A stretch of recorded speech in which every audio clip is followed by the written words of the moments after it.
Hello everybody, hope you're doing well. I'm doing great. As always, I'm back with another video and back with another topic of discussion for all of my athletes or whoever is interested in understanding how the mind of an athlete works. Today, I'll be talking about and addressing the fact that we are living the dream. I know that we're not all where we want to be. Some of us are playing semi-pro and we want to go pro. Some of us are already pro, but we want to reach that next level, maybe make it to the top 10, the top 5, whether it be top 10 in placements, top 10 in leagues, top 5 in rankings, whatever you do. But I today want to make you understand that you are living the dream. That is important to understand because it simply starts with the ability to pursue your dream. And that's where I want us to start. The dream is not having something, but it's being able to work towards it. We live in a world where so much is going on. We live in a world where, due to circumstances, people that have dreams have to abandon them to deal with other situations.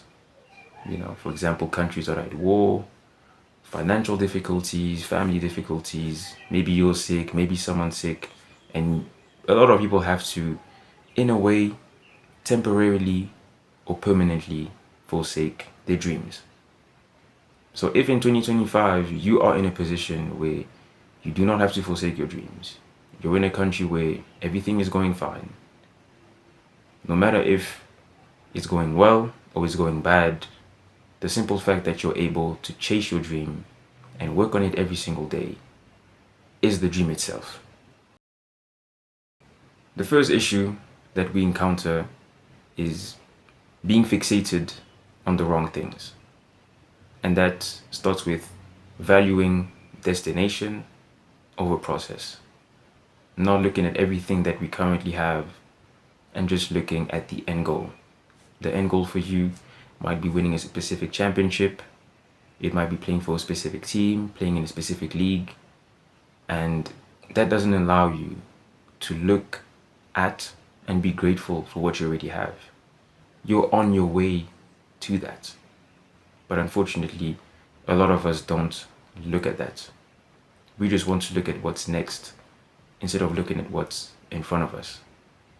And the issue is that when you don't take care of what you have in front of you, you're not even developing yourself properly. You're not even working on yourself in the right ways, whether it's mentally and physically, to even be able to make it to the other side. We just want to see what's there, and we can't even see what's in front of us.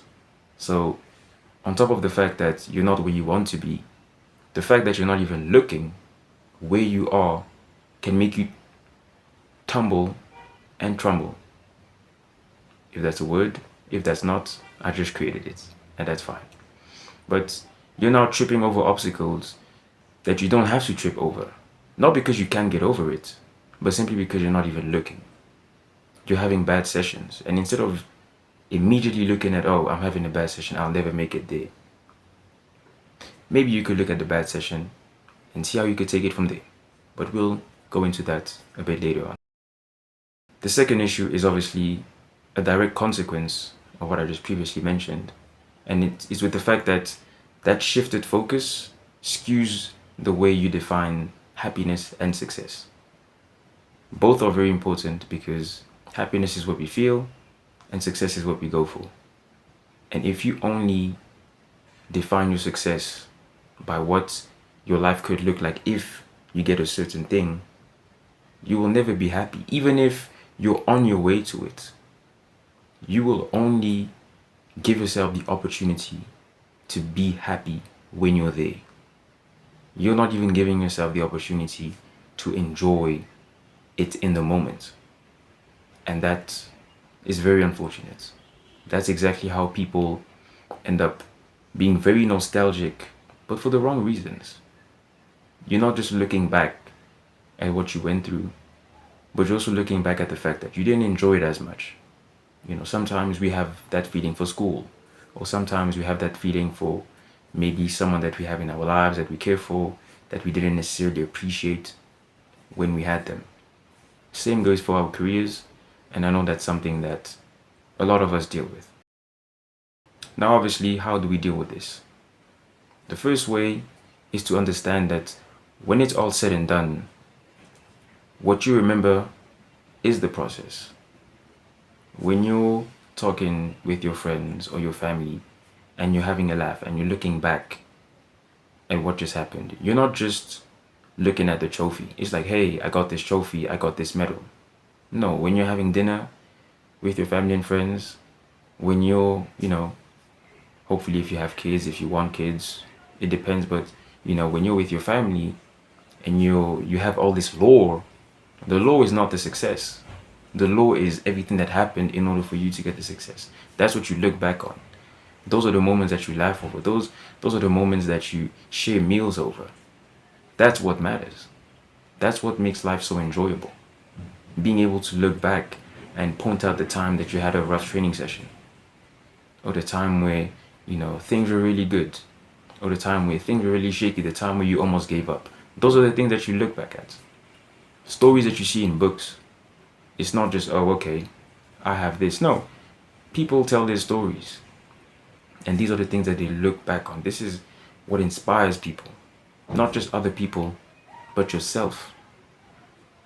So that shows you that that is more important. The process versus the destination. Moving forward, you can get more trophies. But moving forward, you can also move forward with all those experiences, all those things that you learned, all those stories, and it not only empowers you, but it empowers people around you. Second way to deal with this is a bit more practical, but it starts with redefining success. Redefining how you allow yourself to enjoy life. You don't just tell yourself that you can enjoy your moment when you get it.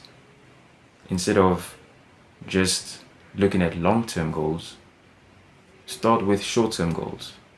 Instead of just trying to win that thing, start by winning every single day. Because for you to get to that point, you need to win every single day leading up to that point.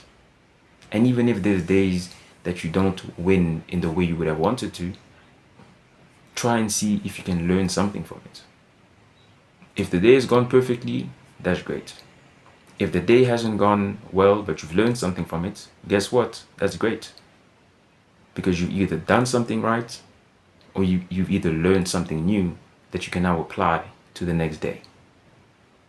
Taking it one day at a time, taking it one win at a time, makes life more enjoyable. It makes your day-to-day more real, and it forces you to be more present. Because now that you're looking at what you're doing every day, instead of just looking at that end goal, you have to be more present. You have to give everything that you do more attention. And that way, you won't just recklessly fall over those obstacles I was talking about. And you won't miss out on all those lessons that you could have learned if you could have just been a bit more grateful instead of just being hopeful for what's next.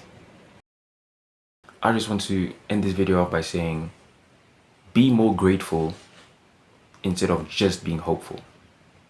Hopeful comes with the fact that it's coming next. And there's nothing wrong with being hopeful. But it all starts with being grateful for what you have. And hopefully, day after day, having that turn it into what you're hoping for. Hope this video helped. Hope you learned something from it. I sure did. Catch you guys next time.